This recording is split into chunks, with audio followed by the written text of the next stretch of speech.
All right, let's begin. Good evening. Good evening. Welcome to the final event of the year that the 19th Century Society is holding. Earlier this year, we had a book conversation with Dr. Timothy Larson. And we've also had some small informal reading groups happening during the year. We will be continuing on in our mission to promote study and conversation about the 19th century next year. And we're hoping to solicit ideas. So if there's some issue that you're wrestling with in the 19th century, if there's some scholar's work you're reading on campus or off that you'd like to discuss, let us know. So Dr. Jeffrey Barbeau and I founded this about 3 years ago, roughly, and we're interested in pursuing the needs of the campus in this way. So we've been trading ideas about what to do next year, but we're also interested to know what other people think. Tonight's exciting, invigorating, hopefully, discussion will concern Thomas Pfau's Minding the Modern, 2013, right? Yeah. Published in 2013 by the University of Notre Dame Press. Its subtitle is going to be very important: Human Agency, Intellectual Traditions, and Responsible Knowledge. Thomas does not aim for the small details. We're excited about that. We're actually going to have a tripartite formula this evening. So you'll actually hear first from Dr. Matthew Milliner. I'll introduce him in a moment. Then we'll move to Dr. Barbeau. Each of them will be offering either framing remarks or responsive remarks in terms of the argument or the issues that the book is wrestling with. And then we will turn to Dr. Pfau, and we'll hear further remarks from him and some responses to the respondents. After that, it will become a conversation. So I'm very hopeful that as the various presenters are laying out the issues that the book discusses, you'll be taking active notes and writing active questions. We're really hoping to have an exchange this evening. And I would encourage you to ask both questions specific to what's posed this evening and to other larger questions you're either asking in your own work or that you're asking after having read the book. So if you have not read this book in its entirety, well, that's okay. We want to wrestle with the sorts of issues that Dr. Pfau's work wrestles with. And he's here, so let's take advantage of this wonderful occasion. All right, so first of all, our first presenter is my friend and colleague, Dr. Matthew Milliner. He is assistant professor of art history, widely regarded among our best teaching faculty. He teaches such courses as Art Survey, History of Art and Architecture, he doesn't think small either, Medieval and Byzantine Art, Non-Western Art, Renaissance Art, and Image and Ideas of the Virgin Mary. And I'm excited to see what other courses you'll be offering in the upcoming years. Matt is a burgeoning public intellectual, and when I was looking over his CV today, I was thinking to myself, I'm not sure how he has all of the time that he seems to have to do these things, in addition to teaching courses that are frequently overloaded and maintain the sanity of his spouse and watch his 2 children. But I thought I would tell you a little bit about the kind of work he's been doing. So some recent publications include Icon as Theology, the Byzantine Virgin of Predestination, in the edited collection Revisioning Critical Methods of Seeing Christianity in the History of Art.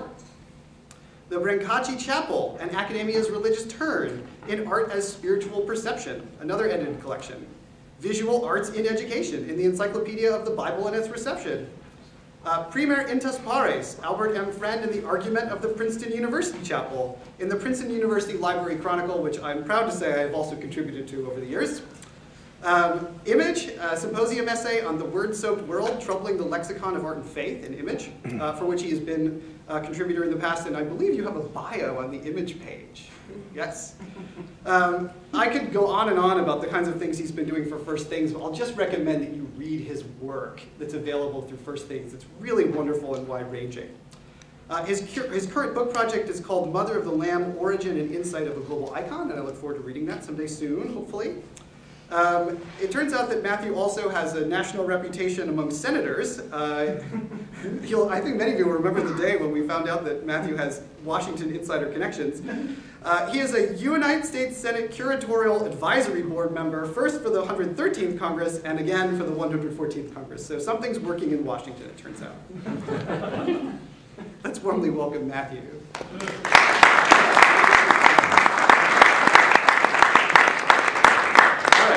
Our next presenter after Matthew will be Dr. Jeffrey Barbeau. I'm going to do all the presentations at once.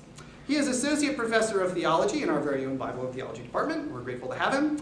His teaching and research addresses theology and literature, British Romanticism, history of Methodism and Wesleyan theology, world Christianity, global Pentecostalism, and the doctrine of the Holy Spirit. So he also keeps himself busy.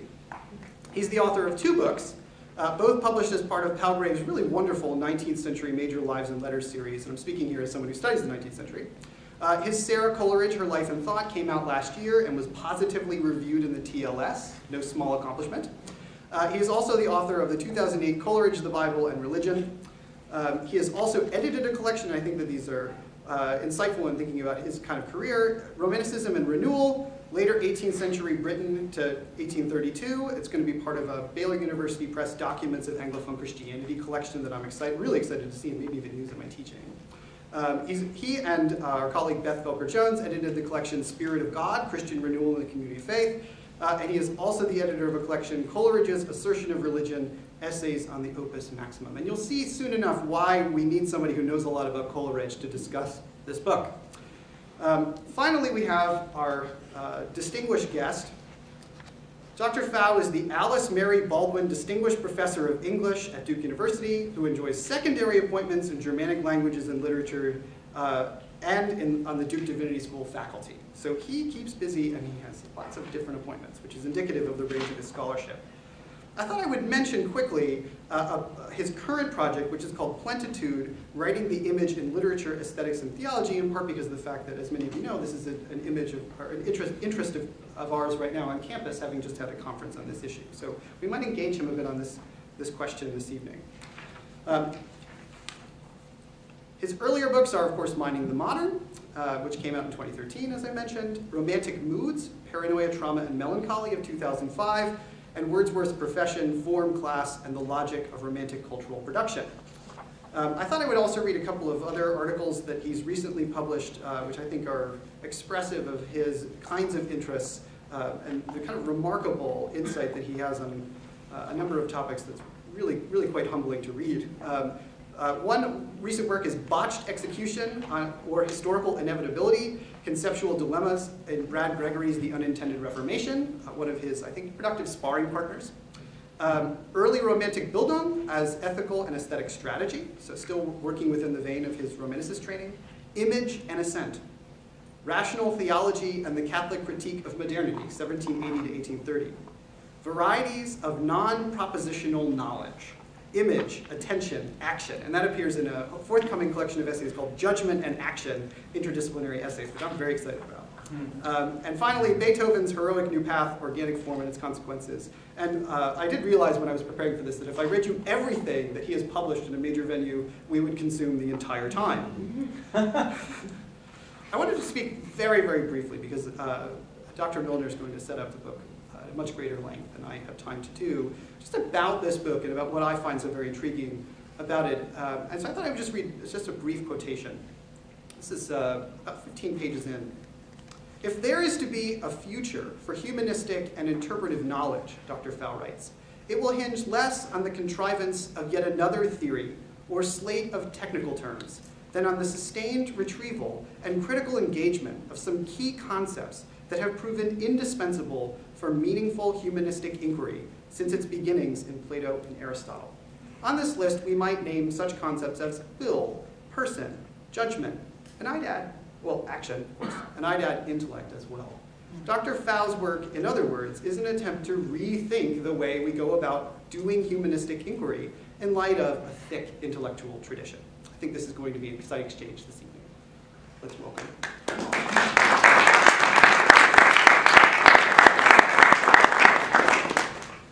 Get my timer going here. Well, many moons ago, when I was asked to be a part of this, I should be over here. Well, can you pan over? Sure. Oh, great. When I was asked to be a part of this, I immediately knew what the analogy that I wanted to make. And I've been had it in my head ever since for this occasion, and you have to determine whether or not it is a absurd conflation of popular and academic culture or a rather ingenious idea. That's for you to decide. But do you know on IMDb, the Internet Database of Films, what is the #1 movie? Does anybody know? Shawshank. Exactly. It's the Shawshank Redemption. And let me just bring it up here. It was a box office dud, but The Shawshank Redemption nevertheless took off and became what it is. And that is the analogy that I would like to use to describe my experience. And we'll go into, and I have to begin with an apology because it's going to claim that being an English professor is tantamount to being in prison, which it is not. But permit me that for a moment, and it, I hope, will make sense. So we could, and already people will be upset that I even use this analogy, but we could describe the American professoriate under the conditions of modernity as the Shawshank prison. Okay? And there is a proliferation of methodologies that shift the object of inquiry and inflate the number of subspecializations while simultaneously shrinking their intellectual scope. That's what the megaphone of academic administration is telling the underlings to do. And of course I get that from this book. Now, Professor Pfau is a model prisoner, okay? Because he has produced exactly that. And you could look at his work and you could say, well, he's just subspecializing. He's safely in the 19th century. He's not goofing off in other realms. But of course, if you've engaged these books, you'll know that there's something hidden inside.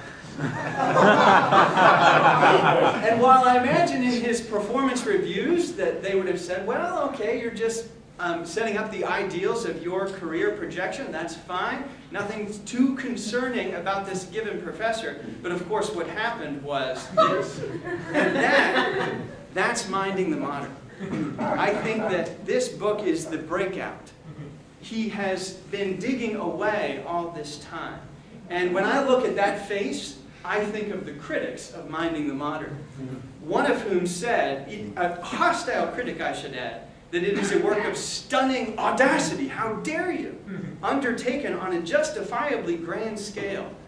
Pfau's vast erudition and capacity for patient, painstaking exposition will no doubt leave many readers in awe. He broke free.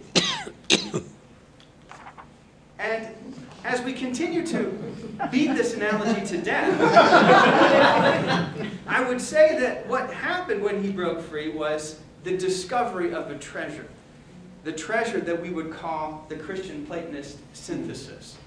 And he has led others to that treasure as well, as occurred in the film. I have attempted to distill unfairly and very quickly the conflation, the constriction that occurred in our metaphysical world over the ages that he has mapped. So this is just a tally of notes that I have taken while I was reading the book. And you can pick this up. If you didn't get one, I'll be happy to email it to you. But let's just take one example. I love this one. And he gets these from his wide reading. Natural law grows from the ordo ordinans, order and order, to the ordo ordinatus, ordered order. Now you might wonder what's quite going on there, and you require some mastery of other languages to gain this. But there nevertheless is this, and again, I really think that's where this shrinking of the scope of inquiry. We could take, for example, moral sense arises from synderesis, this rhythmic implanting of benevolent rhythms into your psyche to, well, that's just mindless repetition. That's just habit. Don't do that. That's rote repetition. Over and over again, all of these concepts get conflated. So you have the concept, the pre-modern, and the modern. And then finally, of course, most importantly, the human person goes from an inexplicable mystery necessarily in relation. Bernard McGinn spoke of the apophatic anthropology, which is really a beautiful way to chart what mysticism meant. No one quite knows what a person is. It's this glorious mystery. To an autonomous individual, and even worse, as persons we are truly, indeed, essentially incommunicable for Thomas Pfau, but that is not what seems to have occurred in our modern age.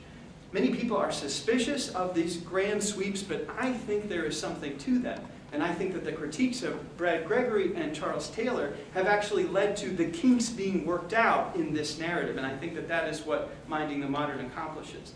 Many books, as I just said, are attempting to chart this territory. And this is the continual refinement of this point of view. And I believe it to be an ecumenical point of view. If we were to take one example here, the proverbial ancient-modern divide amounts less to a decisive break than a prolonged failure to remember traditions, legacies, and debts. however unrecognized or repressed, continue to operate with undiminished efficiency. You can wake up from the prison like that by remembering these concepts. That, I think, is the way the kink got worked out. This is not claiming to be a work of history. This is claiming to be a conceptual recovery. And in my opinion, the people who've misunderstood this book betray the very amnesia that he is critiquing. This condition of amnesia has wormed its way into the human psyche to such an extent that it's not experienced as a loss at all. You have to experience what is lost in order to understand that something has been lost. That, I think, is the advance that's happened in the conversation as a result of this. Now, to conclude, as I move toward the latter point of my remarks, it is Protestantism that takes a pretty hard hit in this publication. And just a quick block quote from this part of the publication. We can see the consequences of this restricted world in the anti-institutional, fideist, hyper-Augustinianism. That is a trope that comes up again and again of 17th century Puritanism, Jansenism, early 18th century German Pietism, and in the evangelical and Pentecostal denominationalism of the early 19th century. Now it's interesting, this line, more than Luther's Protestantism, might give you an opportunity. Okay, so is there a possibility for a richness in Protestantism that is lost here? But it's the radical and increasingly fragmented pietism of his late 17th century heirs that goes off the track, that is implicated in the constriction. To continue, others try to recover the voluntarism's more unsettling implications by devising neo-Stoic or hyper-Augustinian, again, projects of self-discipline and self-abnegation, and evangelical revival movements come in here again for perhaps a necessary beating. And that is my quibble that I brought up in my review of the book, and I'll simply bring this up again today. You would think that those statements would put this squarely with Brad Gregory's quote-unquote, it's a very subtle and nuanced argument, but it's maybe fair to say blame of the conditions of modernity upon Protestantism. But I don't think that's actually what occurred within the book. Because, as I pointed out once to Mark Knoll, who was in a conversation in this, and he was a little bit, I think, suspicious of this, and I said, wait a second, you have an Anglican who is the hero.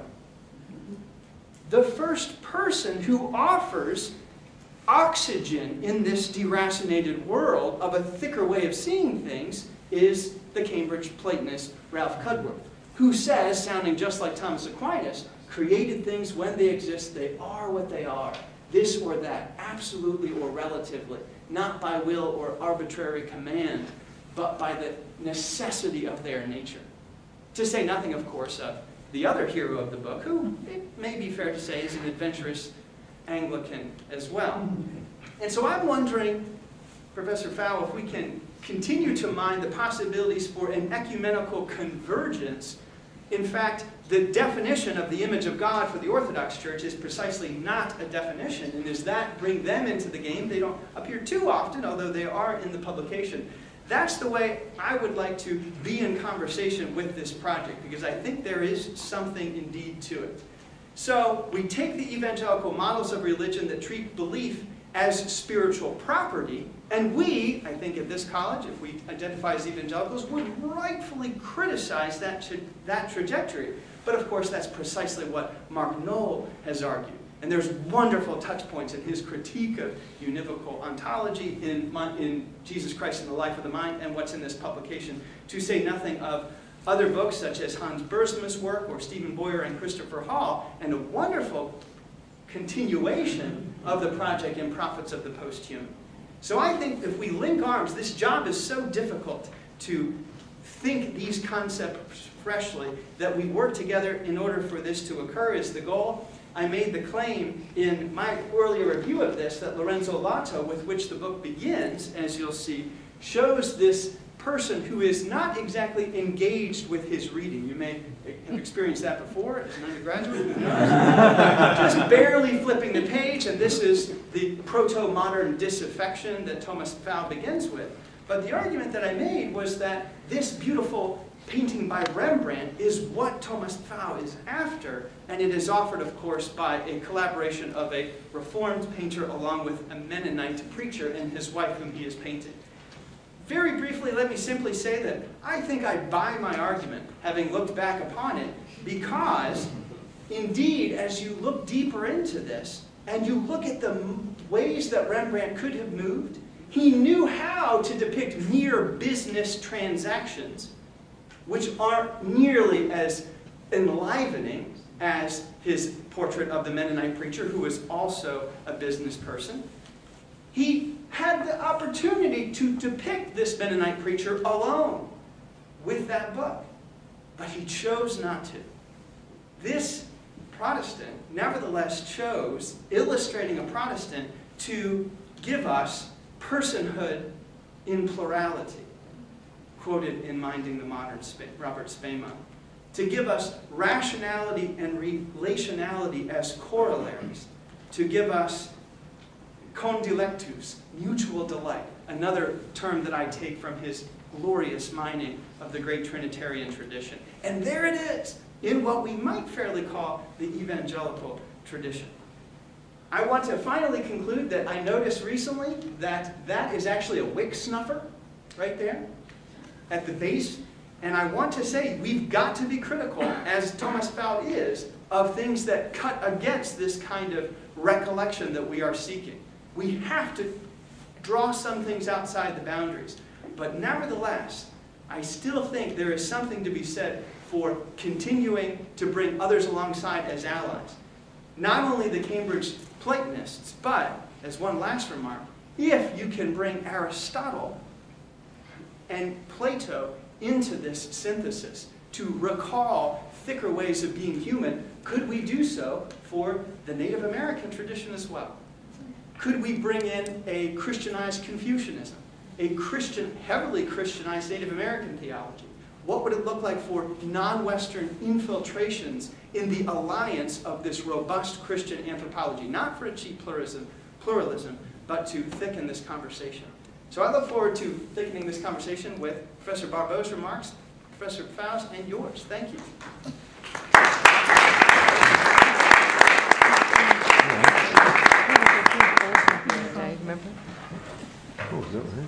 Well, as one who organized this event, I should remind myself in the future not to follow someone like that. Chronology seemed to make sense at the time.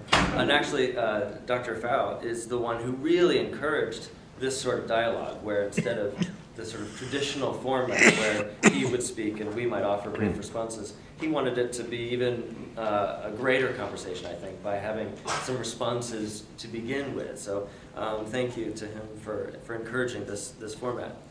I first learned of the book, actually, from a past lecturer at the 19th Society, and that was Douglas Headley from the University of Cambridge. And while visiting Wheaton for his lecture here last spring, he mentioned Minding the Modern to me and noted without any hesitation that I really ought to read it.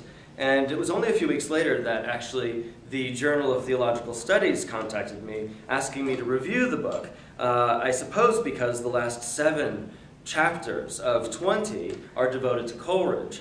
And I thought of Dr. Headley's comments, and I agreed to do so, and I'm especially grateful in light of having read the text and reviewed it that he has agreed to come here to be with us tonight. My comments are actually less a critique of his overarching thesis as questions, really, about, I think, where he lands towards the very end, and how the 19th century figures into his understanding of what inquiry today actually looks like.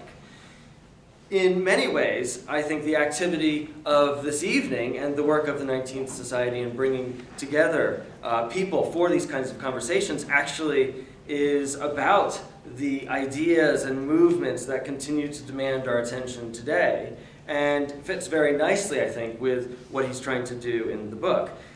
The task, then, I think, is not just about the acquisition of knowledge, but really and finally about the formation of human personhood. It's not just gaining more information. It's about the formation of people, about agents, as he says, constitutively related and obligated to other persons. And I think it's that dual focus that we need to keep in mind. Now, in a recent article that I'm sure if you're on Facebook has surely crossed your newsfeed, on The Slow Death of the University by Terry Eagleton, we hear a sort of grim story of the decline of British universities, where faculty bookshelves are frowned upon, and common spaces for faculty-student interaction are taken up by administrators keen on attracting financial elites and influential entrepreneurs. The humanities, above all, Eagleton says, are being pushed to the wall. The British state continues to distribute grants to universities for science, medicine, engineering, and the like, but it has ceased to hand out any significant resources to the arts. And in an especially dour prophecy, Eagleton even wonders whether whole humanities departments will be closed down in the coming years. And if English departments survive at all, it might simply be to teach business students the use of the semicolon. The question that follows, I think, from Eagleton's article, and I think also of Dr. Pfau's Minding the Modern, is how did we get here? And what are we to do about it? And maybe that'll come up further in our conversation this evening. Pfau's argument is fairly clear, as we've already heard already. From Aristotle to Occam, and then from Hobbes to Smith, Pfau offers a persuasive account of the modern loss of rationality. In Augustine and Thomas, above all, the rational, willing person was set in direct relationship with God. The human depends on grace and participates in the world through meaningful acts of rationality. Occam reduced nature to mechanism, eliminated purposiveness in creation, and exposed the individual to a world without transcendent reference. Modernity's downhill slide promised freedom from the tyranny of hierarchical metaphysics, but it subjected the human to forces too powerful for meaningful defiance. And at the bottom, we discovered not liberation and self-determination, but a slough of despond. Enter Samuel Taylor Coleridge. Allow me to say here and now, Pfau has an excellent grasp of Coleridge's philosophical theology. There are 50 volumes for this opium addict in the collected notebooks, letters, prose, and poetry of Coleridge, and Pfau has selected, I think, several of the most important to substantiate his work. He not only offers a thoughtful analysis of Coleridge's Rime of the Ancient Mariner, but really delves deeply in engaging works like the Opus Maximum, which is only just recently in print, and many consider to be a rather significant work for consideration. And yet here, in comments that I could not offer in my more conventional review for the Journal of Theological Studies, I'd like to situate perhaps Coleridge more adequately in his own times, and in that way to dissent from Dr. Pfau's unexpected allegiance to Coleridge's 19th century critics. I think it'll actually expose some questions about the 19th century in the process. Pfau correctly, I think, appeals to Coleridge's conception of the individual person. But in the final pages, he falls back into a critique of Coleridge that sounds all too familiar to those who are aware of Coleridge's afterlife in Britain. In short, I believe that Coleridge's emphasis on the individual frequently has been misread as a rather exclusive turn to interiority, and his thought has been seen without an adequate place for what is happening in early 19th century British religious thought. And the outcome of such a reading, I think, is twofold. First, a diminished appreciation for the religious foundation of British Romanticism, and in turn, second, a weakened assessment of the problems and possibilities of humanistic inquiry in the century. In short, I found myself coming to the end of the book only to wonder, really, if Pfau had just devoted 7 lengthy chapters on Coleridge only to intimate that John Henry Newman offered a more meaningful way forward.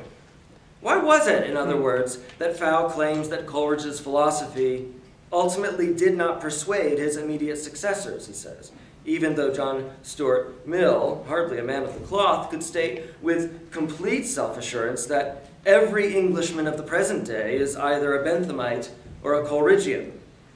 If Coleridge offered a way of thinking about the human person that countered the slow descent into despair, then why would his immediate successors so quickly abandon him? Put differently, I couldn't help but wonder if Pfau believes that in the 19th century, anyone who wants to affirm meaningful rationality is either a Coleridgian or a Tractarian, that is, a follower of John Henry Newman. Perhaps our point of divergence rests in what I regard as a misunderstanding of the religious foundation of British Romanticism and its legacy in 19th century theology. Without tracing the entire history of British Romanticism in these brief comments, allow me to mention in passing that Coleridge, to take a case, along with many others, wrote in the midst of course, a robust theological, ecclesial, and national dialogue about the formation of the person.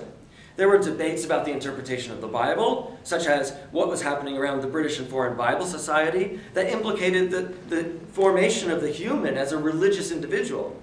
Educational debates were an extraordinary part of the early 19th century, a time when many children grew up illiterate or depended on access to charity or Sunday schools.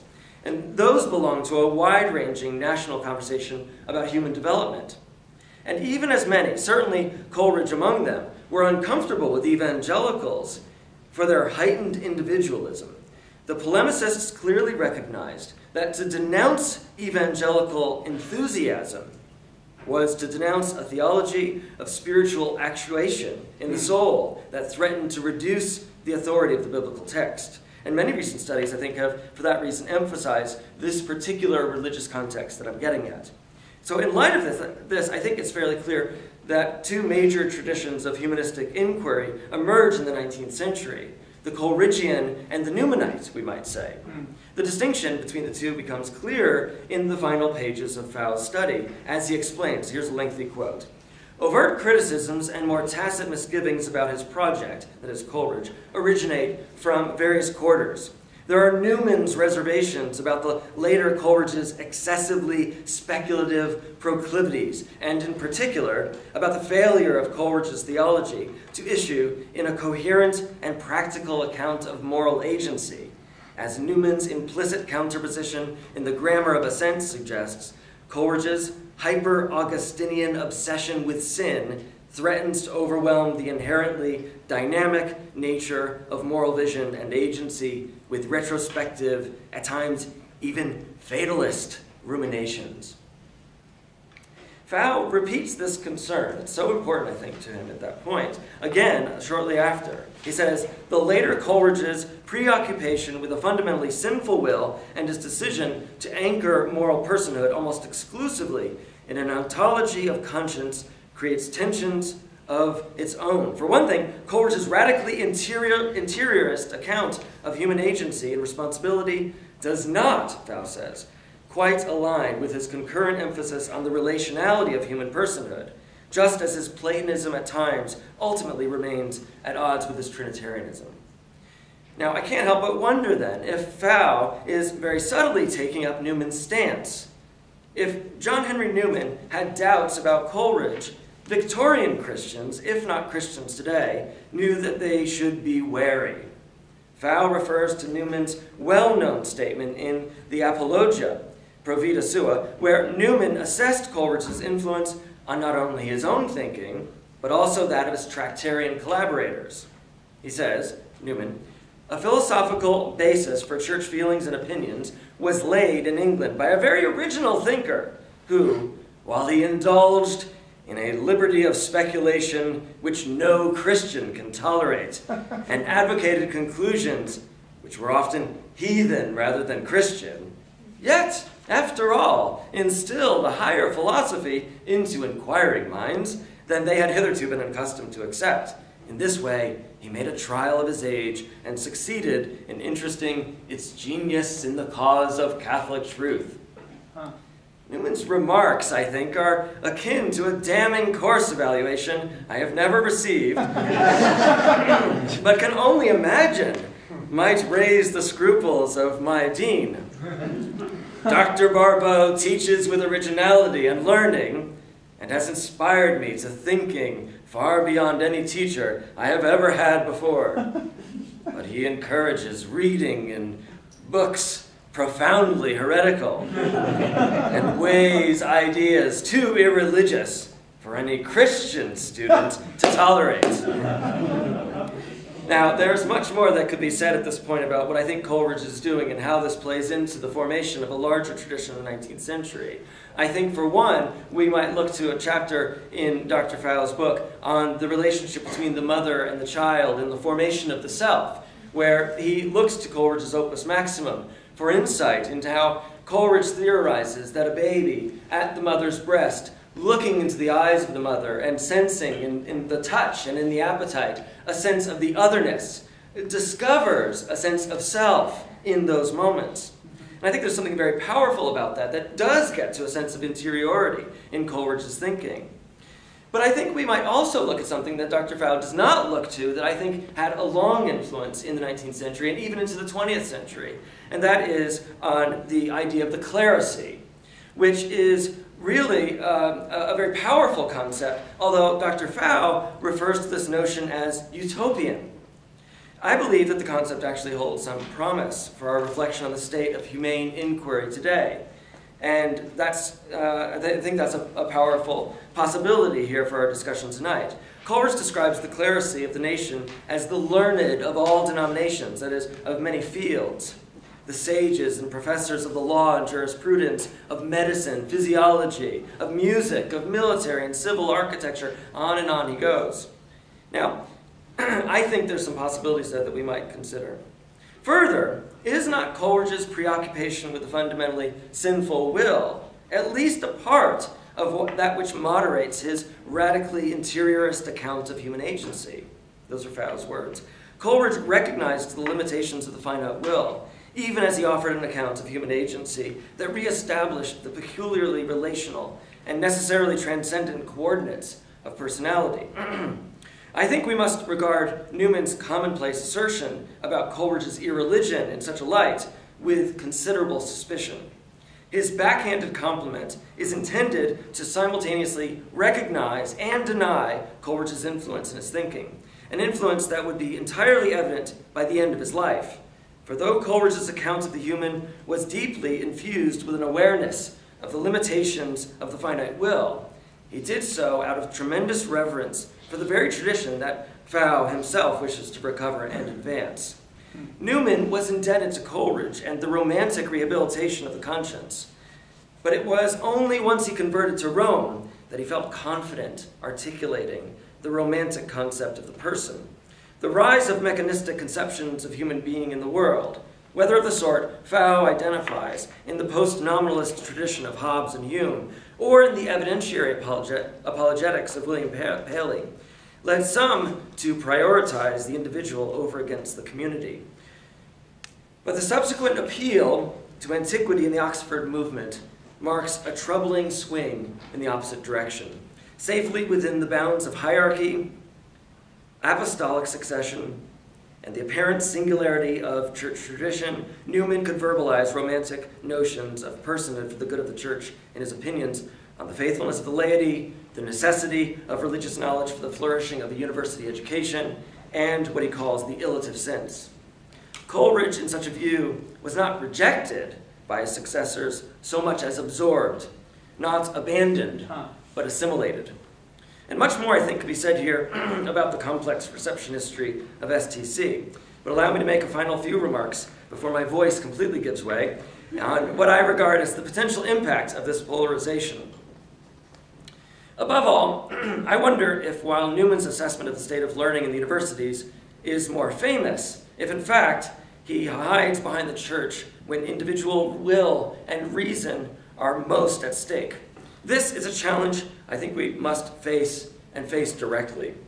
Theology, in Coleridge's view, belongs to the formation of the nation, and not, as I think, at least in part of what holds true for the middle-aged Newman, because clergy held sacred authority over the masses or even mediated divine grace. No, Coleridge proclaimed. The theologians took the lead because the science of theology was the root and trunk of the knowledges that civilized man, because it gave unity and the circulating sap of life to all other sciences, by virtue of which alone they could be contemplated as forming, collectively, the living tree of knowledge. Even as the child, then, begins to form a sense of the self through contact with her mother, do we not form one another through actual, active dialogue in institutions of higher learning and thereby contribute to the development of the nation and of the world. As a residential community of learners, even at this institution, as Christian learners, do we not gather around the table and share not only ideas, but life? I think we do. And in this way, we live out that life in the Spirit, whereby the whole body, joined together and held together by every supporting ligament, grows and builds itself up in love as each part does its work in Ephesians. In the end, while we may disagree on some of these interpretations of these texts and of the period, Dr. Pfau's work takes us a long way down the path of genuine inquiry, and I'm greatly in his debt for provoking this conversation.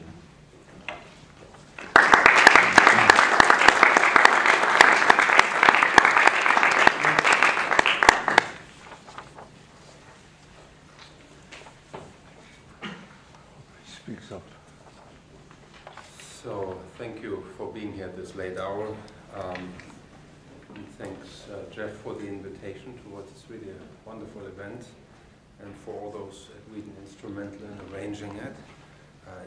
It's a pleasure to be here, and I'm especially grateful that we've chosen this more dialogic venue for all the reasons you just specified in your per oratio. Of course, my life has been terminally altered by this Shawshank Redemption. My self-image will have to be slowly adjusting to it. Matt is always good for a surprise like this. Not in a million years would I have alighted on this particular analogy. So I will, and I can't respond to it. It leaves me completely speechless. I will focus on other more predictably or safely academic things. But I think your overall assessment of this book being a significant shift, breakout might be a rather dramatic trope, is right. I think that's certainly how I felt it. It's of course one of the great privileges you have at the Academy, at least so far you do, maybe at some later point when it has been reorganized on entirely neo-utilitarian models, you no longer have this comfort, but it's a book I could simply write. I didn't owe anybody anything in that sense. It was written simply out of a desire to learn. I think there's no better reason, as far as I can tell, for writing a book. So what I'm, in the spirit of hoping to encourage wide-ranging discussion of the kind that this book really has meant to provoke, I'll keep my remarks actually fairly brief, and I'll divide them into two parts. The first will simply offer some more general comments about the key terms of my book's subtitle, particularly agency and tradition. And then in the second part, I'll respond to a few of the points that Jeff and Matt have made. Let me begin with some remarks concerning tradition. What does it mean to immerse oneself in a tradition?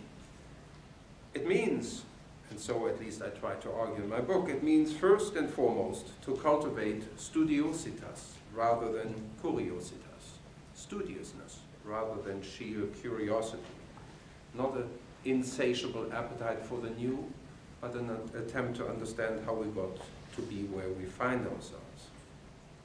It means, therefore, to involve oneself in the transgenerational transmission of a body of texts, rather than embracing a professional conception of knowledge as some kind of commodity. At its heart, a tradition ought to be approached and understood as a gift. That is, as something we have communally received on trust, rather than having unilaterally secured it as a possession. Already for Plato, tradition can only be understood, quote, as a gift of gods to men, tossed down from some divine source, as he puts it in the Philebus.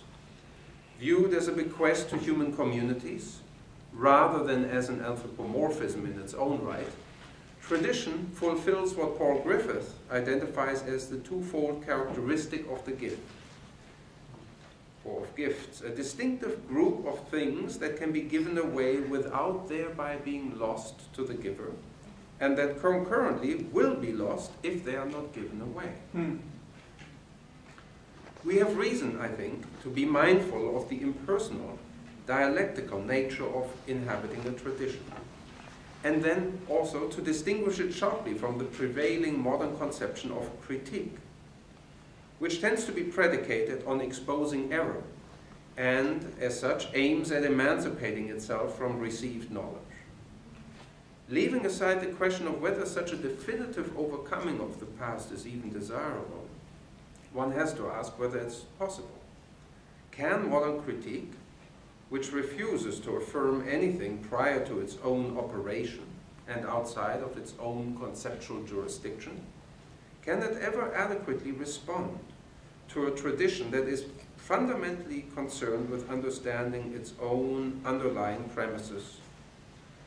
As Alistair MacIntyre puts it, and this goes to the fundamental distinction in the sort of intellectual habitus between critique and tradition, dialectic, which is very much the model of inquiry that is intrinsic to what it means to inhabit a tradition. Dialectic is an instrument of inquiry which is still in via, still on the way. Whereas in demonstrative reasoning we argue from first principles, in dialectical reasoning we argue to first principles. Let me briefly turn now to Matt's remark that my way of proceeding in minding the modern, and the phrase didn't quite show up in the remarks you now made, but in your critique of the book in Books and Culture, or your review, that my way of proceeding and minding the modern, he says, is less nostalgic than stubborn, insisting matters remain open that modern discourse assumed by fiat to be passé, end quote. That does indeed, I think, capture my approach very accurately. Now let's suppose, in a counterfactual manner and in the way that modern historicist types of critique typically do, that things past no longer had any substantive relevance for us, that they no longer informed, let alone constrained, our thinking in the here and now. If this were indeed the case, why then pursue the work of critique at all? Modernity's hermeneutics of suspicion plays what Freud would have called a fort-da game, a kind of endless fort-da game with the past. Critique forever engages that past merely so as to reaffirm our own putative autonomy vis-à-vis it. Academic critique, I think, is something of a case of methinks the lady doth protest too much on a large scale. It cannot bring itself to acknowledge the insistence of past forms of inquiry, intellectual traditions, and various practices, aesthetic, spiritual, liturgical, in our own time. And yet, even so, it compulsively reasserts our distance from these traditions and practices. Modern critique, as we encounter it, and this is something that I argue in some of the sort of center chapters of my book, and as we encounter it in Hobbes, in Locke, Hume, and in Kant, rests on non-negotiable principles. But it does not explore how these principles had come to be secured and invested with such incontrovertible authority.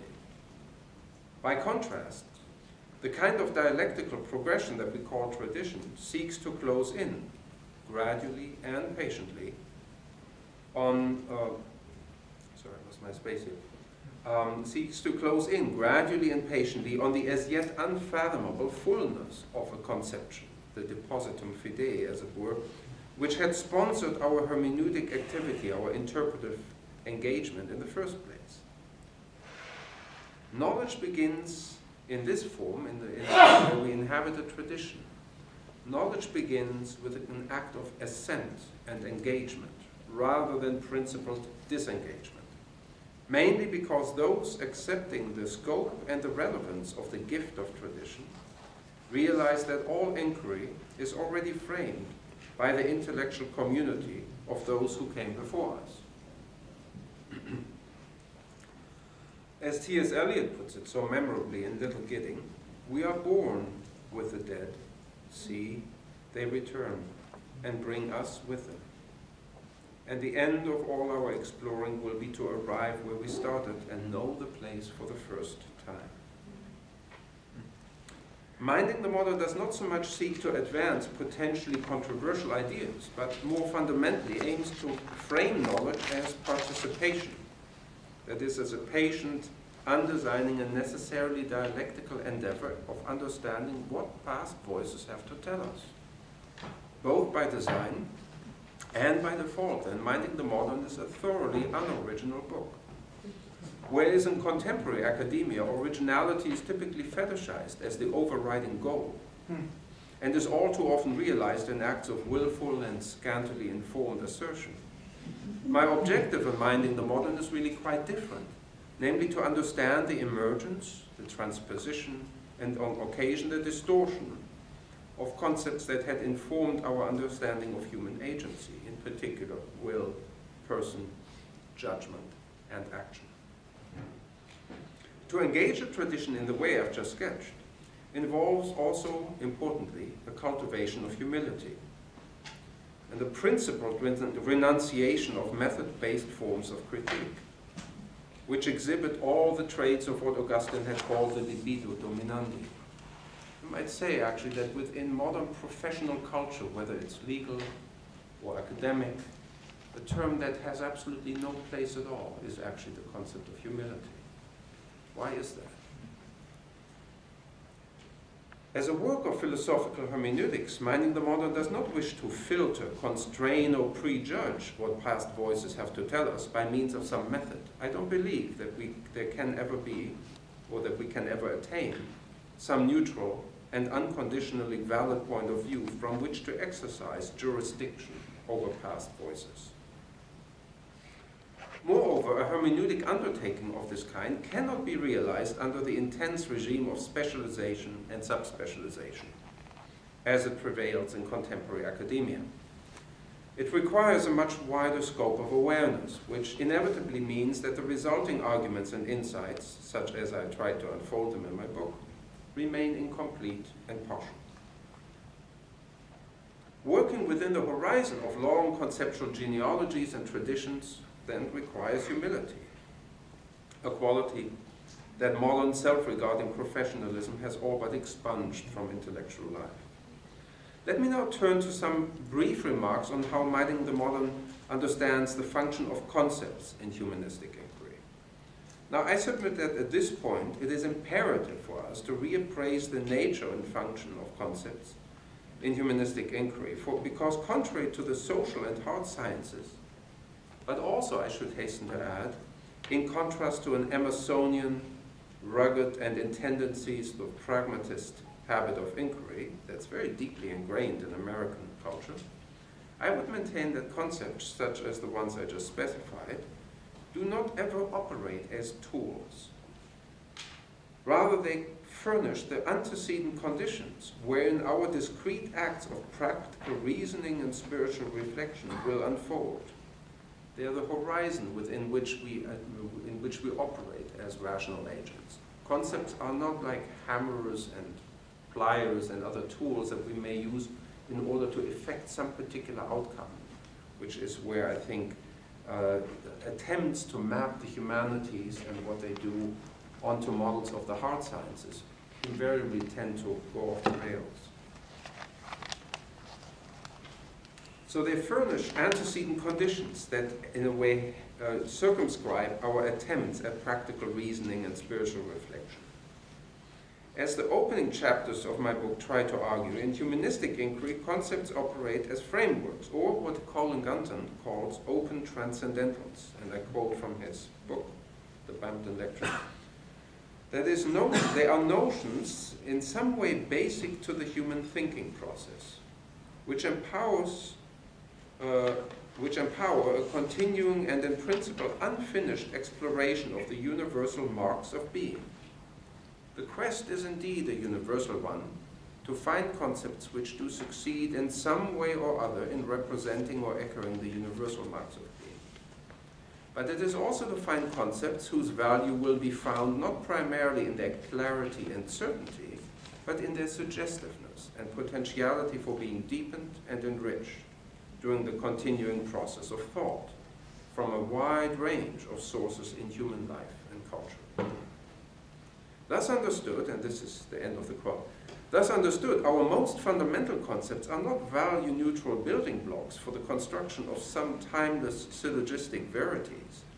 Rather, they organize our evolving attempt at grasping a fundamentally transhistorical truth, albeit one that, as Newman points out, is only ever disclosed to us in a series of finite, partial, and incomplete judgments. For these reasons, then, Minding the Modern unfolds as a historical sequence of discrete interpretations of paradigmatic and undeniably influential philosophical and theological voices. It does not, however, purport to offer a seamless intellectual history, and I'm grateful to Matt for pointing out that this is not a work of history, not even of intellectual history as some kind of linear sequence. I think that's been a sort of a stubborn misapprehension that for some reason the book continues to elicit. As I see it, the past is not to be approached as a repository of errors that are now to be overcome, or indeed, to recall Faulkner's well-known quip, it's not even past.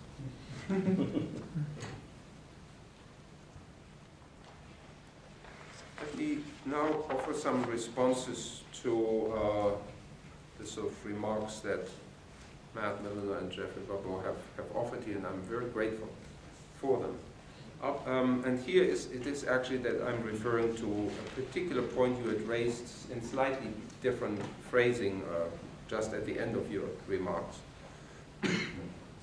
And it has to do with what in your review of the book, Matt, you referred to as, actually no, I'm sorry, I'll turn that around.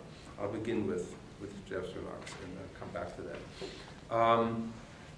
I referred to the, in your comments which you mailed to me yesterday, you referred to what you called the sort of religious foundations of British Romanticism and its legacy in 19th century theology, which, understandably, if one frames it that way, Jeff worries the closing pages of my book either misapprehend or ignore. Now, I would say indeed that I do take a somewhat different view of the matter. As a whole, I think the Romantic movement, and not just its British version, features many writers who seem variously indifferent to, at times dismissive, or even openly contemptuous of religious culture and its theological underpinnings. One might think here of Baldwin, Paine, Keats, Byron, Goethe, Heine, Stendhal, not to say anything of the watered-down Unitarianism of Priestley, or the young Schleiermacher's tendency to drown all sacramental and liturgical specifics in an oceanic feeling of romantic sentiment. Having written a book on Wordsworth, I'm also, I must admit, unpersuaded by persistent attempts to reclaim that poet as a religious thinker. Efforts to effect such rehabilitation, of course, go back all the way to Coleridge himself, who stubbornly kept trying to do just that. But the results, mostly found in Wordsworth's late revisions of his earlier poetry, seemed, at least to me, always rhetorically stilted and theologically superficial. I'm thinking, for instance, of the badly barbarized version of The Ruined Cottage, a magnificent poem, as Wordsworth then reissues it in his 1843 poems, chiefly of early and late years. There are, of course, I readily admit, and I'm happy to admit, other voices, aside from Coleridge's towering presence, Blake, Novalis, or in Germany, Eichendorff, Schelling, for whom the rehabilitation of theological, often Catholic traditions, holds indeed a foundational role in their attempt at overcoming the ego-centered absolutism of the Enlightenment and its hard-driving rationalism, which extends all the way into the Romantic era in, say, a writer like Fichte. Yet if we speak of the, quote, religious foundations of Romanticism, I think we would do well to remember that these foundations are being reclaimed and in large measure actually being rebuilt. Not only in reaction against 18th century sentimentalism and rationalism, but within the Romantic era itself, against the inherently secularizing thrust of the higher criticism, or Hegel's speculative historicism. Now, as regards Jeff's reading of my closing pages as offering a final negative assessment of Coleridge's legacy, I must demur somewhat. First of all, I wrote 7 chapters on Coleridge, and I think, on balance, you will have to admit, I am deeply impressed with what Coleridge does. He's an integral presence to the overall argument. And I find his philosophical, his ability to entwine philosophical and theological reflection to be absolutely mesmerizing. I think we have no differences on that score at all. I do, however, offer, it is true, at the end, some qualifications with which one may disagree. Now, you quote Mill, who in his wonderful monograph, it's really a terrific short little book, Bentham and Coleridge, makes the remark you quote that every man of the age is either Benthamite or Coleridgean. One might, however, misguidedly or mistakenly infer that this is a kind of 50-50 scenario. It's not. No, 95% of the people were actually Benthamites. And that's how Dickens got to write some of his more dismal novels. And then, on the other hand, you have those stubborn 5% who in a way maintain, with good reason, a more Coleridgean perspective on their contemporary life and world. My appraisal, I think, in any event, does not amount to a negative one of Coleridge's legacy. In purely theological terms, and this is a point on which the debate would be very interesting to continue, the Oxford movement does strike me as the most prominent instance of a constructive and genuine extension of Coleridge's theological reasoning, even as Anglo-Protestant readers of Coleridge may understandably demur at some of the particulars of that response. But the larger point to be kept in view, I think, concerns how Coleridge's theological legacy was articulated in the first place. Obsessive in its emergence, unsystematic in its conception, and flamboyantly indifferent to the demands of contemporary reading audiences.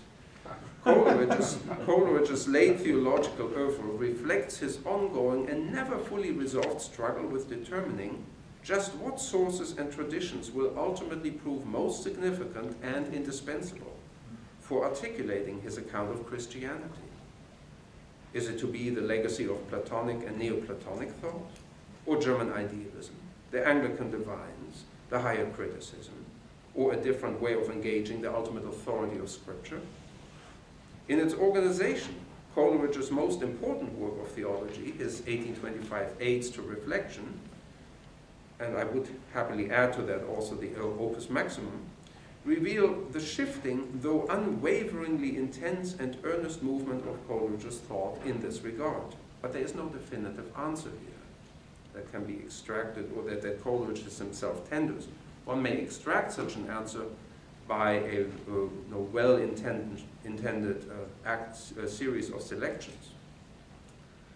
So hence where Jeff views Coleridge's, quote, preoccupation with a fundamentally sinful will as at least part of that which moderates his radically interiorist account of human agency, I would in principle agree.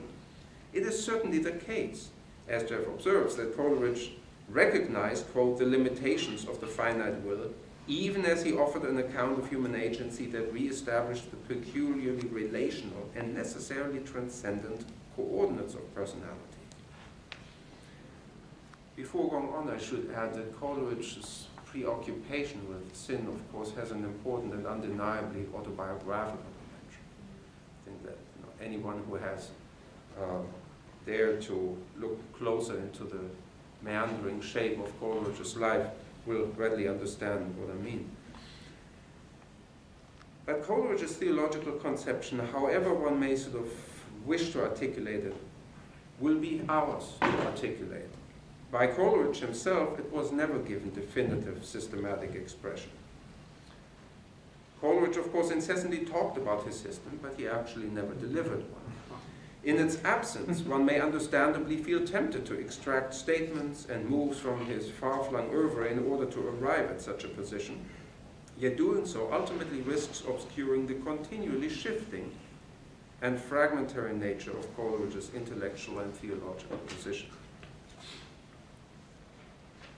Finally, let me take up one observation, or actually before I do, one further thought on this. I don't actually subscribe, and there's a long note somewhere in chapter 13 regarding nominalism where I discuss the matter in a different context quite outright. I don't believe that the only way to understand a tradition is to have sort of this seamless line that extends from the past into the present. A tradition is often a broken line. It can be a line, and then for a while there is nothing, and then someone remembers something and retrieves it. It is full of lacunae. So I don't think it speaks against Coleridge's influence on balance to say that for the next 50 years it sort of went significantly into abeyance, or, as the case may be, was in a somewhat one-sided way appropriated by the Oxford movement, to some extent by the late Newman of the Grammar of Assent. I think that's right. So traditions are not even developments. They are not linear, they are quite erratic, and the revival, of course, of a tradition is never an act of repetition. It is always an act of retrieval in a different context, with different intellectual demands and objectives, but it is also, at its best, always an expression of some kind of gratitude, to have found a vocabulary that actually allows us to move more with more circumspection within our present moment. Excuse me. So let me take now up one observation that Matt makes at the end of his very generous and thoughtful review of my book. I should say it's actually wonderful to get thoughtful reviews. I wouldn't mind even a negative review if it was thoughtful. It's a little bit like John Keats saying, you know, William Hazlitt, he says, is a good hater. If I should be hated by anyone, I would like to be hated by him. So Matt, next time. All right. In this, at the close of his review, Matt expresses, quote, one more serious concern with grand narratives of the sort that I'm describing his voice, namely that they insufficiently account for plurality. Matt points out that Taylor, Gregory, and I are all Roman Catholic, and wonders then, wonders out aloud, why, if the Middle Ages had such a superior account of personhood, did it frequently do such a miserable job of defending the personhood of those beyond Catholicism?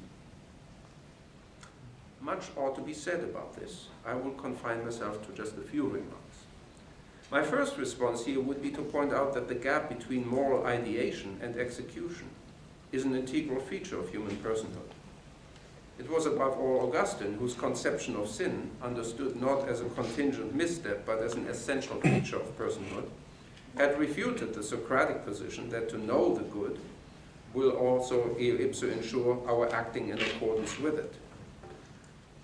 Second, I might add, Newman's account of Christian doctrine and of tradition as a form of development reminds us that the full implications of the Christian faith are never fully drawn and realized at any given point. And within the fallible and partial realm of historical existence, they will continue to divulge themselves only in bits and pieces. One such implication, as Joseph Ratzinger in his controversial Regensburg address had noted, is that it had taken Christianity a very long time indeed to realize that its core tenets could never furnish a warrant for violence against non-believers. Or, better put, that its core tenets positively prohibited such violence. At the same time, that very insight, Matt's very insight, could have only arisen with the requisite force and clarity because of the internally clarifying dialectical movement that constitutes the development of Christian doctrine. Without presupposing the truth of the obligation in which persons of faith ethically stand vis-à-vis non-believers, Matt could not even voice the critical point he is advancing. And I have actually in page 490 and then on 551, I have sort of some discussion of the question of pluralism that might sort of bear re-examination here. I would like, though, that said, I think it helps then to extend what the more general point into a reflection on the status of pluralism in our intellectual and political culture today, which in a way I find is often thrown into particularly sharp, if not altogether reassuring relief in academia. Are we to think of pluralism as an end in itself? Is an abstract conception of diversity, and could diversity properly understood ever be an abstract concept? Is our abstract conception of diversity truly the highest good to be affirmed by our reasoning process?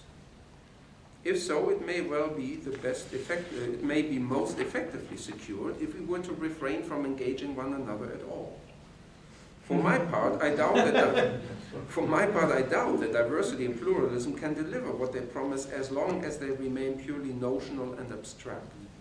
With good reason, Coleridge's analysis of the I-thou dialectic as the fulcrum of ethical reflection has him conclude that to grasp the unconditional reality of the person across from us, we must, as he puts it so wonderfully, we must negate the sameness in order to establish the equality. To say that we are equals means precisely to say that we are not the same. Otherwise, it would be a perfectly redundant and uninteresting statement. In that spirit, then, I would posit that pluralism in the intellectual and social life alike constitutes a good precisely insofar as it enhances our concrete and undesigning relatedness as persons, capable of many things, including practical reasoning, care, love, and countless other shared practices and activities. None of these are ever fully achieved in isolation from, let alone in relentless competition with, other human beings. Otherwise, the idea of pluralism will serve merely as an ideological fig leaf for an unfettered libido dominandi in all realms of human endeavor. Taken as a rational good, pluralism logically presupposes, and indeed is only legitimated by, our joint quest for articulating shared goods and commitments. Our intellectual and spiritual flourishing as individuals cannot be ensured by categorical affirmations of the self's radical singularity, autonomy, and by a narcissistic fixation on differences that supposedly set it apart from all other selves. Rather, we flourish as minds and as human beings, inasmuch as we are in dialogue with and interanimated by, as John Donne calls it, by others. That such dialogue will cause substantive differences to emerge and to be fully articulated is both just and right. Yet for such differences to signify, we must resist the temptation of fetishizing them as tokens of some abstract notion of diversity, or to seize upon them for purposes of identity politics or some hyper-compartmentalized professionalism. Conversely, autocratically to repress such differences merely for the sake of conceptual tidiness or totalitarian control also constitutes an ethical and intellectual lapse. And certainly the medieval church at times drifted very much in that direction. In either case, what weakens a competitive and proprietary model of humanistic inquiry as it prevails in the academy today is its axiomatic embrace of a third-person conception of knowledge and of ethics.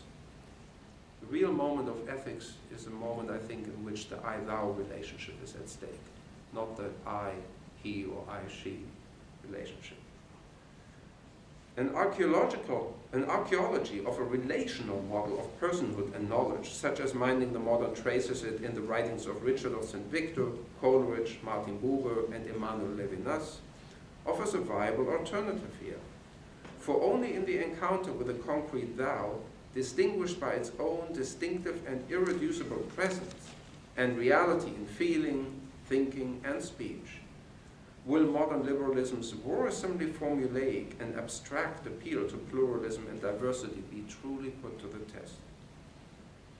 I conclude my opening remarks very much in that spirit and hope that the flow of the general discussion that is now to follow will bear out my caveat about pluralism as something to be understood and affirmed more as a point of departure for substantive intellectual exchange than as its ultimate telos.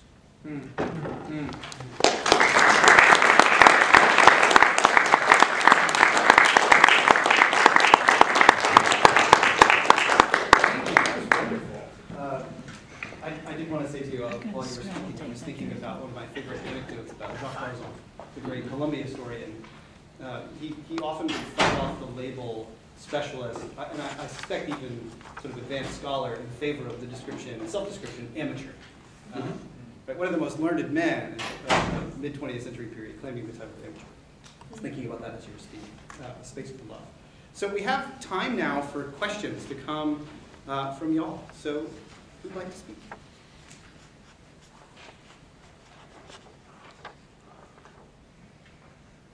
Go ahead. I'll kick us off just to send the ball over the net one more time. Because I mean, what you said about diversity is crucial and essential, and I'm glad that we never want to posit that as an end in of itself, but as you look at it, a group of people, many of whom are evangelicals, in light of the I-thou relationship you're describing in the faces of these people and the academic work that's been done, would you continue to say what you said about evangelicals and minding the modern with us in the room? Is that, would you? I'm being handed enough rope.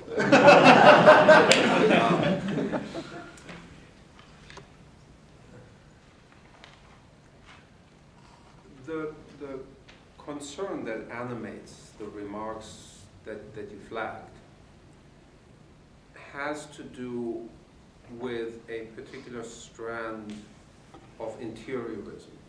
Right. I think for me one of the most extreme and I think disconcerting examples would be Schleiermacher's 1799 on religion, Religion, which is a kind of text where certainly not only the I-thou relationship, but as I said, any form of sacramental, liturgical, scriptural, or doctrinal sort of reflection has vanished. The great challenges that confront romantic culture, both in philosophy and in theology, are those of sentimentalism and of historicism. And it is actually very interesting to map this out in greater detail, and I think it is actually one of the great achievements of Newman to have sort of shown that, for instance, to understand tradition as development is to move away from historicism. At the same time, Newman, having moved steadily away from a kind of evangelical upbringing towards his ultimate sort of Catholic position, was also fiercely critical of sentimentalism in all its guises. And I think with good reason, because sentimentalism really can very readily enclose and trap the self. And a great deal of romantic literature, of course, it tells exactly that story. Right. From Mackenzie, pre-romantic Mackenzie's The Man of Feeling onward, Goethe's Werther just a couple of years later, all the way into Keats's ironic mode. It's a story that the romantic narrative is so often the story of individuals trapped and ultimately often enough destroyed by their hedonistic fixation on the fluctuations of their inner life. There's a narcissistic component to it. There's a kind of almost a kind of principled autism about it, in the way that they will not, on principle, allow anyone to reach them. And it's a story that in sort of more strictly theological grounds, of course, is obviously also a form of sin, because narcissism, whatever else it is also a manifestation of pride. So in that sense, I think what I'm demure at, but perhaps not with enough sort of nuance, is the fideist and solipsistic sort of component of evangelicalism. Does not extend to all aspects of it. Peace. So I was struck by when you were talking about McIntyre's bit on tradition as something that isn't necessarily continuous. It reminded me of remarks that I think McIntyre also makes, Gottman and others, of a tradition is more like a conversation. Yes.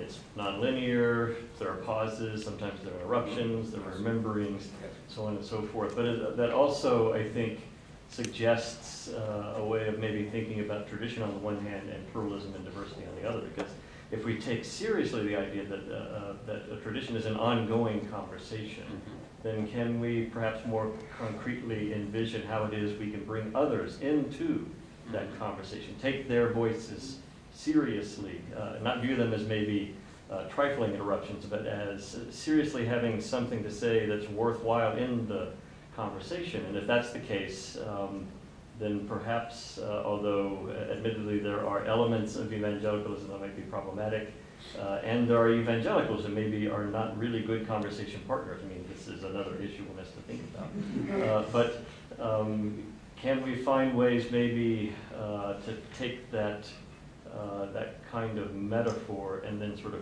concretely drill down, such that pluralism and diversity aren't so abstract, hidey-flighty things, but actually become real and concrete in how we treat and converse with one another?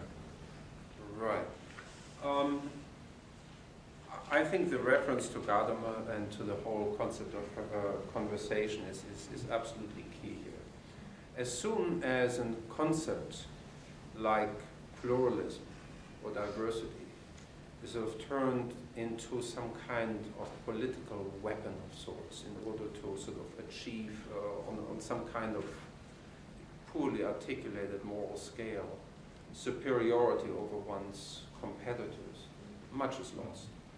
But the moment that the diversity really becomes a meaningful, the moment that it achieves actual presence, that it becomes phenomenally distinct as something, is obviously the moment that the voice of a person reaches me who comes from significantly or sometimes radically different backgrounds and with very different forms of knowledge, education, and different preoccupations and memories. And so there is a moment somewhere in the book where I talk about Claude Lanzmann's film Shoah. And the important moment, I mean, Lanzmann is a very curious person. He's really in some ways a very eccentric, almost mannered individual. His autobiography is a strange book by any standard. But he struck, I think, he struck gold in this film for many reasons. The most important was that he took himself completely out of the narrative. All he was the listener. And the important thing was not to verify or in some sense ask for people to dramatize what they were telling, not to intervene, not to meddle with it, but just to convey to them unwaveringly that here they were going to be heard, they were going to be listened to, and nobody was interested in second-guessing them or in asking them to do anything more. That their speech, and so it was actually to the speakers who retold the memories. It must have been deeply unnerving, because surely every time before when they had spoken with someone, they were guided and in a sense also sheltered from their memories by questions. He didn't give them that. So they kept talking, because there was nothing to interrupt the silence that would have otherwise ensued. And so I think he allowed them in that sense to become truly the thou. And for that thou to really become real in its diverse and sort of other presence, the I has to be absolutely taken back. And I think that was in a certain sense the best conversation, because it allowed them to access a part of their life that required the presence of someone who had no designs on them. And so I think that's sort of, I think it doesn't seem like a film about a conversation, but in some ways it is sort of the very ideal of it.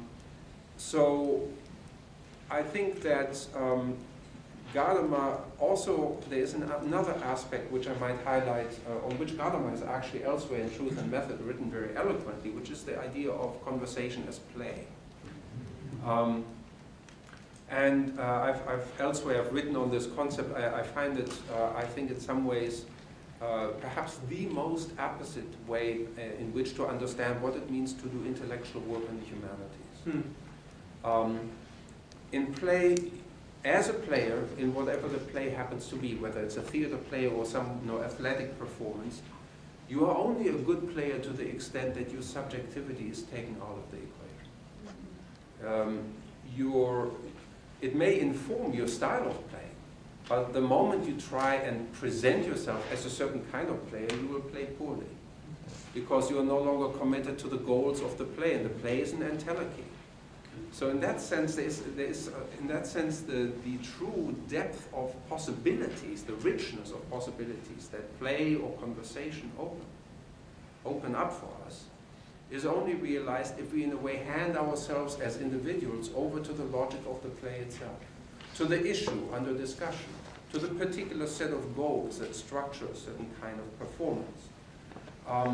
It's in that sense that we experience playing as liberating. It liberates us primarily from ourselves. And I think conversation does that too. But again, it does that because we haven't invested it with some kind of political program. And so that's why why I have such a jaundiced view of the way that terms like pluralism and diversity tend to be co-opted invariably and nowhere more with more haste than in the academy, in these kind of highly politicized situations. So I think that's what hermeneutics is. It's also a very improvisational kind of undertaking. And I think that's what the 18th century meant by wit. This possibility of things coming up in conversation nobody had planned or proposed.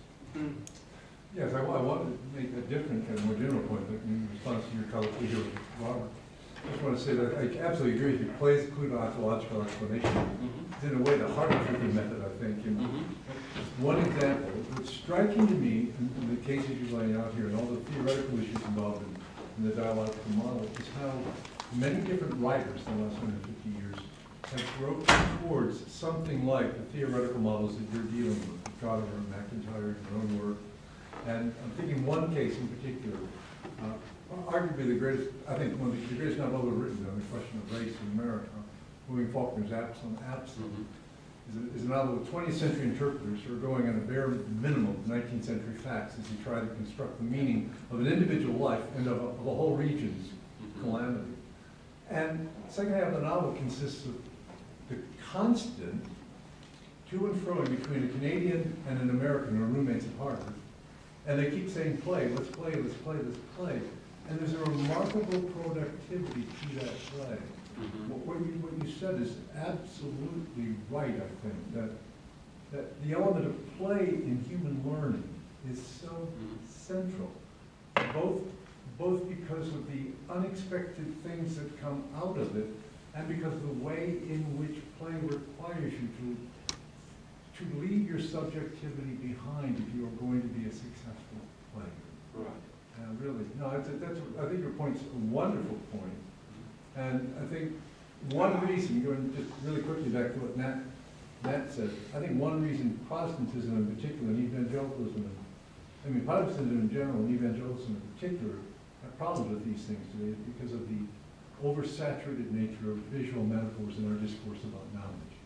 Even our reworking of general education, we're just awash in perspectival metaphors. There's very little listening and conversation in our doctrine. So thank you. What you said, I think that's just a tremendous point. And it's a point that often gets explored, I think, in some of the great literature of the late modern era. As a father of 3 daughters, 2 of whom had, at the appropriate time, mastered the art of texting with a kind of fierceness that I've actually found this interesting, that sort of the teen generation prefers to communicate by texting rather than actually speaking on the phone. Right. It's a kind of almost a latent phobia of the human voice. Right. And the sort of degree of vulnerability that, of course, is there when you meaningfully speak to one another. It's a kind of, it buffers us in all kinds of ways. There's 2 questions. I'm sorry. Okay. You first? Yeah. So to get on, one of the relations that concerns me with the work seems to be that you've given us a very compelling, in many ways, ontology for the humanities. But it seems that this ontology stands in direct opposition to the dominant ontology that has actually emerged in the other branch of the academy, which within the physical sciences, which at least ostensibly in its intellectual genealogy would trace itself back to the very nominalists who are the root of the problem that we're tracing in the humanities. So does this, I'm not clear on how we're supposed to interact with the physical sciences? Are we supposed to simply, in the humanities, go, they have nothing to say to us? Or is there, which would seem to be the case, if they're fundamentally on a different ontological track than we are? Huh. That's a question that's raised often enough, and it is raised primarily because certainly, I mean, perhaps less with Ockham, but certainly by the time you get to Hobbes, there is an attempt manifest in Hobbes to project monocausal, sort of efficient causal mechanisms, or to mobilize accounts of efficient causation for the explanation of human action and behavior. And so there is a kind of assumption in which Hobbes indulges, perhaps not in altogether good faith, that this is actually something we can do and should do. Naturally, if he were to succeed in so describing human beings as really just acting not from motives but from causes, then of course a redistribution of these causes could in some sense almost certainly alter and in some way perhaps in more pliable and predictable ways reorient human action. So there is, I think, the attempt to map human agency onto monocausal models of explanation is driven by a long view of certain kind of political outcomes that are desired. So the first thing, therefore, I would say is that it is important to come back to the point where the attempt to assimilate humanistic inquiry to physics and mechanistic forms of knowledge first got underway. It got underway at a moment where, to Hobbes in particular, but in different ways in Locke and his heirs, the preoccupation was with political stability and control. Now, I think intuitively it's been clear then and ever since, ever since there have been movements, that life is something to be lived more than to be controlled. So that in a certain sense these kinds of objectives, while they may be sort of explained by their particular context, are ultimately always almost willfully blind to the actual phenomenological richness of human existence. Now, that doesn't, of course, answer your question, but I think it is the first thing to say, let's look at how this kind of presumption actually got started, that these discourses ought to be fully fungible or convertible. I don't actually believe that they are, and I don't see a problem with them not being fully convertible. I think it's, as they say, it's perfectly fine to walk and chew gum at the same time. We can certainly envision our inhabiting a world in which we operate in different contexts with different models of explanation. And I think we should in any event be very cautious in subscribing to an attempt to sort of, for the sake of, well, these days they will say efficiency, to sort of assimilate all forms of explanation to one, say, that has sort of become unarguably dominant, namely that from the hard sciences. That is not to say, however, that there are not interesting and important points of contact between the two modes of inquiry. I'm just not the best person to say much about them, but I mean, I know there are writers who I think have fascinating things to say about them. On a popular level, say someone like Oliver Sacks. There are all kinds of ways in which physics and neurobiology may at times be offering us, in particular context, a set of concepts and explanatory schemes that might be helpful. I do, however, and I have, in Minding the Modern, I don't know whether you have come across it, I have some very harsh things to say about the attempt of, about reductionism, of which I think the neuroscientist attempts to mobilize neuroscientific accounts of explanatory schemes for the humanities are particularly sorry instance. I mean, like, Raymond Tallis, who says, the scientists who who measures your brain waves when you read Jane Austen and then says, aha, something went off there, you know, has unfortunately failed to notice that the same spike occurs when you open the fridge and realize that the milk has been spoiled. So, I mean, there is an attempt to sort of attribute causal significance to neural events that actually can occur in any variety of contexts. And besides, the interesting thing is to deal with the anger that you might feel at the latter instance, not with the neural spike. So I find these attempts at sort of, you know, in a way, denying us a rich evaluative and, in some cases, also importantly, normative understanding of human action, merely for the sake of sort of, you know, quantifiable, tidy description, to be actually quite unhelpful. I don't think, I think it will make us, in some ways, it will leave us stunted when it comes to describing who we are, not enriched. You know, I'm obviously not in the majority on this, but I am quite convinced of that. Anyway, it's not an absolute disjunction that I'm favoring here, but I think a great amount of circumspection ought to be exercised whenever the attempt is made of assimilating humanistic topics and issues to scientific, hard scientific models of explanation. So, last question. Yeah, you mentioned that the modern academy has no place for humility. Modern professionalism, I think. Professionalism? Yes. Okay. I had hoped so.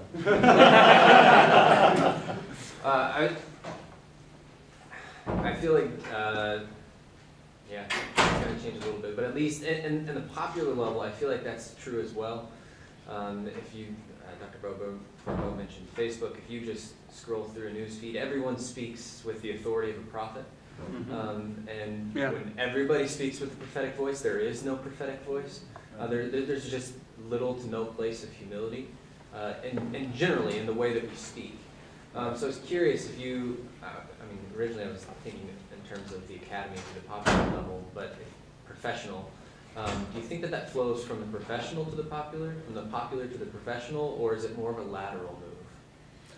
Well, I mean, I think there's sort of various layers to this, to the misgiving that I sort of phrased rather cryptically. First is, I mean, in the strict sort of professional context, it sort of is a case of where people today habitually, I think, not only believe, but they are encouraged to believe that whatever they achieve, they also deserve to have achieved. As though they had been the sort of sole originators of their success, and therefore are the sole proprietors of the fruits of that success. So there's a level of sort of, trying to take excessive credit. It's of what, in a rather wonderful polemical essay, Russ Reno in First Things described as the new meritocracy. At the same time, it's not only, I mean, it's sort of in that sense a certain form of professionalism that I think is now very much sort of the default of contemporary society, is really has completely bought into what Augustine would have called pride. It's normal. There are other dimensions to it. I mean, Augustine, after all, it's interesting if you look at Confessions, Book 5, and how he talks about scientific inquiry. Right? He's not anxious about it. He doesn't say you shouldn't do it. It might conflict with Scripture in the way that certain strands of 19th century religious communities often felt that it was a kind of zero-sum game. He doesn't. He says, but whatever you achieve, you must remember that it's also a case of grace, that you have been given something, not just owned or seized something from nature, but that you have in a way been handed something. So that the knowledge one achieves in that sense is really, it's not something we own. It's something we only are, that's given into our custody so as to use it responsibly, which is where the sort of concern with responsible knowledge in my subtitle issues from. That knowledge, that really the value of knowledge is inseparable from the telos to which it is ultimately devoted. And that telos is not something you can unilaterally decree or choose. The telos is, I mean, what we ultimately aim at, as David Burrell puts it very nicely in his book on Aquinas, ends are not something we choose, it's something we grow into. So that which ultimately determines with what degree of responsibility and dignity we handle the things that are given into our care is itself something we have not chosen. It is something to which we are always answerable. So in that sense, I think humility, this is a broader theological reflection, I would say, humility in a way is a state of mind that will naturally vanish in a society that no longer has a teleological understanding of what it means to be a human being, in which in fact there are no ends relative to which our own rationality unfolds. And so that would be a sort of meta-reflection about it. But I think, so you can, and this is actually, I mean, just as a closing comment, there is a moment somewhere in the book, in the Ralph Cudworth section, where I quote Cudworth, who's a very interesting, if insanely prolix writer, where he says, you know, if I accept the sort of Hobbesian, physical, mechanistic account of human agency, everything is going to disappear. Responsibility, will, choice, obligation, you name it. It's not like he has sort of slightly tweaked some particular aspect of how we understand the behavior, the actions of human beings. But he has redescribed them in such a way that he has thereby instantaneously deprived us of the entire descriptive inventory that had been at our disposal since Plato about how to think about human action and agency. So that under this what is superficially billed as a great leap forward, to use Mao's trope, in fact turns out to be incredibly inflict on us an incredible impoverishment. And so it suddenly deprives us of that. And this is, I think, why I think it's so interesting to see how these terms are also interconnected.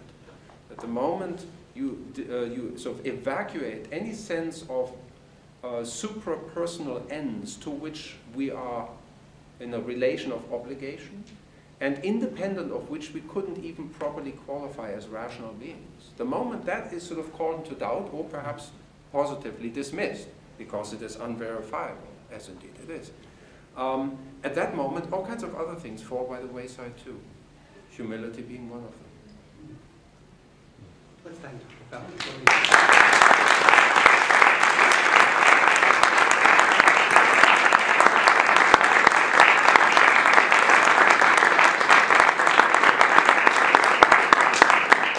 So thank you from the 19th Society, and see you next year. Oh yes, we have a website now too. And Facebook.